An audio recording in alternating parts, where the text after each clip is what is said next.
एक सीन आता है, युधिष्ठिर जुआ खेल लेता है ना महाभारत के अंदर, और कृष्ण उस टाइम पर नहीं होते। कृष्ण को जब पता चलता ना, युधिष्ठिर के पास जाता है और मां द्रौपदी से एक बात कहता है कि अगर मैं वहां होता तो मैं इस वेदों की आज्ञा का उल्लंघन न होने देता। वेदों में जब साफ साफ लिख रखा जुआ नहीं खेलना, तो उसने खेला कैसे? अगर मैं वहां होता तो यह काम कभी नहीं होने देता, मैं रुकवाता। अगर जरूरत पड़ती तो मैं अपने बल का भी प्रयोग करता, लेकिन जुआ नहीं खेलने देता। लेकिन उसे बताया गया चोर। ये हमारा दुर्भाग्य है, हमने कभी इस पर सवाल उठाया ही नहीं कि क्या ऐसा रहा होगा हमारा पूर्वज। मान के चलते अगर मेरे पिता को चोर कहे कोई, तो क्या हमें गुस्सा नहीं आता क्या? लेकिन जो हमारे श्रेष्ठ पूर्वज, श्रेष्ठ पिता रहे हैं कभी हमारे, तब तो नहीं आ रहा गुस्सा। आए तो तब ना जब हमें पता हो कि सीन क्या था। वो 2-4 दिन पहले हमने कहा था भाई हमारे घर वाले क्या सीखे, हम घर वालों से धर्म सीखे, उनको ही नहीं पता तो गलती उनकी नहीं है। हाँ, गलती हमारी, हमने कभी कोशिश की ही नहीं सीखने की। और गलती तो सबसे बड़ी उसकी है जो सीख भी गया और फिर भी यही माने बैठा है ना। तो ऐसे क्या होता है, श्री कृष्ण को उस गद्दी पर बिठाया जाता है। महाभारत में अगर कृष्ण होते तो जुआ कभी न खेलने देते। श्री कृष्ण के जीवन में अनेकों ऐसी गाथाएं, उनके चरित्र का कभी पूरा वर्णन हो ही नहीं सकता है। उसमें कमी, जिसने पूरे जीवन में एक भी गलती ना करी हो, ऐसे व्यक्ति रहे हैं। एक इनके कट्टर दुश्मन कहे गए हैं शिशुपाल। सुना नाम? कौन थे शिशुपाल? जोनी की तरह दिखते थे, है ना। शिशुपाल रहे इनके बहुत बड़े दुश्मन।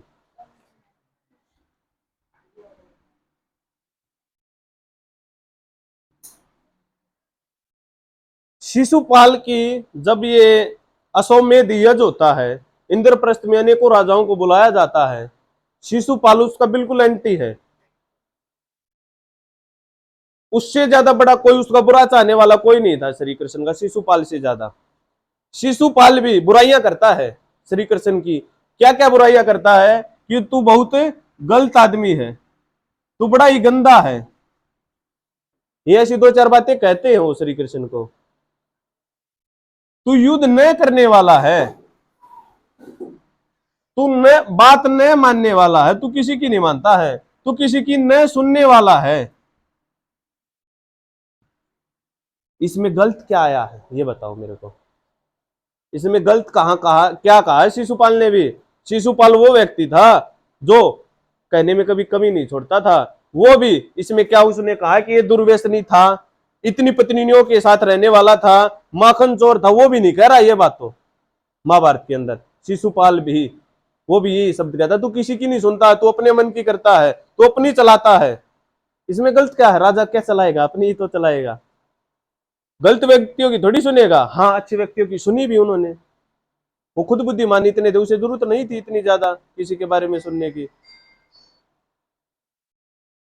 शिशुपाल का दिखाते हैं ना सीन, उसकी बहुत बुराइयां करता है, लेकिन ये बुराइयां वो भी नहीं करता कि ये माखन चोर था, ये दुर्व्यसनी था।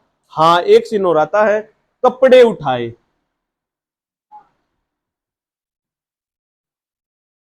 है ना। ये सीन आता है, इसने क्या किया था?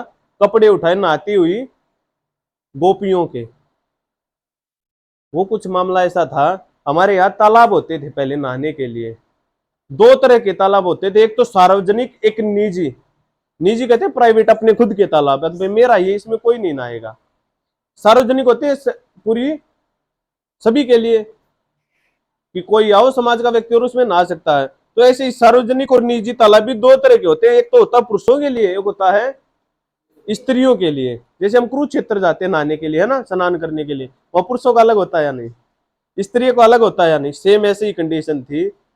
कुछ हठी, हट करने वाली गोपियां थी, वो सार्वजनिक तालाब में नहा रही थी और पुरुषों वालों में नहाती थी।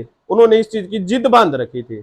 योगीराज श्री कृष्ण को पता चलता, वो तो राजा है, उन्होंने उन्हें कहा था, और सेना में से महिलाओं को ही भेजा था। सेना में महिलाएं भी होती हैं, महिलाओं को तो वही हैंडल करती है, महिलाओं को भेजा था कि इनको कहो और यहां पर आए, इनका हम क्या करेंगे, इनको दंड मिलेगा।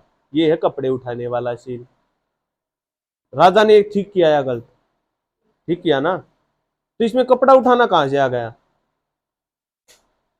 उसने साफ साफ कहा था इनको कपड़े पहनवा कर राज व्यवस्था में लेके आओ, यहाँ राज दरबार में इनसे पूछा जाएगा भाई क्यों कर रहे हो आप बार बार। उनको 2-4 बार चेतावनी जब दी जा चुकी थी, ये पुरुषों का सार्वजनिक तालाब है, ये तो सुनने को आता, पर इसमें कपड़ा उठाना कहां से आ गया। मतलब लिखने वाले ने 1% भी शर्म नहीं की अपने पूर्वजों के बारे में लिखने की। उसने कोई कमी छोड़ी ही नहीं अपनी तरफ से कि मैं इसमें और कमियां दिखाऊं और कमियां दिखाऊं, और कितनी कमियां दिखाएंगे वो लोग।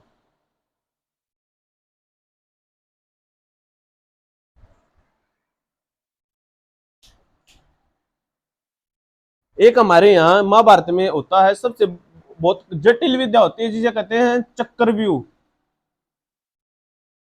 चक्रव्यूह बनाया था, किसने बनाया था? कौरवों ने। किसके लिए बनाया था? अभिमन्यु के लिए।